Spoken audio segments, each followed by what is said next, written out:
ఎప్పుడైనా నిద్రపోతున్నప్పుడు దుస్వప్నాలు వస్తే, పీడకలలు వస్తే, భయం వేస్తే, ఆ పీడకలలు నిజంగా జరుగుతాయేమో అని ఏమైనా బెంగ అనిపిస్తే ఏమీ బెంగ పెట్టుకోక్కర్లేదు. ఒక్కసారి ఆవుని స్మరిస్తే చాలు, ఓ ఆవుని గుర్తు తెచ్చుకుంటే చాలు.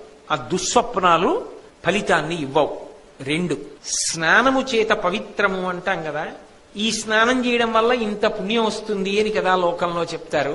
ధర్మరాజా, చాలా గొప్ప పుణ్యాన్ని ఇవ్వగలిగిన స్నానం ఏమిటో తెలుసా? నువ్వు స్నానం చేసే నీళ్లలో ఇంత ఆవు పేడ, ఉసిరికాయంత ఆవు పేడ కలుపుకుని స్నానం చేస్తే అంతకన్నా పరమపావనమైన స్నానము లోకమునందు ఇంకొకటి లేదు. జనముల దుస్వప్నంబులగని గోకీర్తనము చేయగా తద్దురితంబును బనయరు, గోమయయుత వినుతాంబు స్నానము అతి పవిత్రంభనగా. అంతకన్నా పవిత్రమైన స్నానం ఉండదు. అంత గొప్పది సుమా.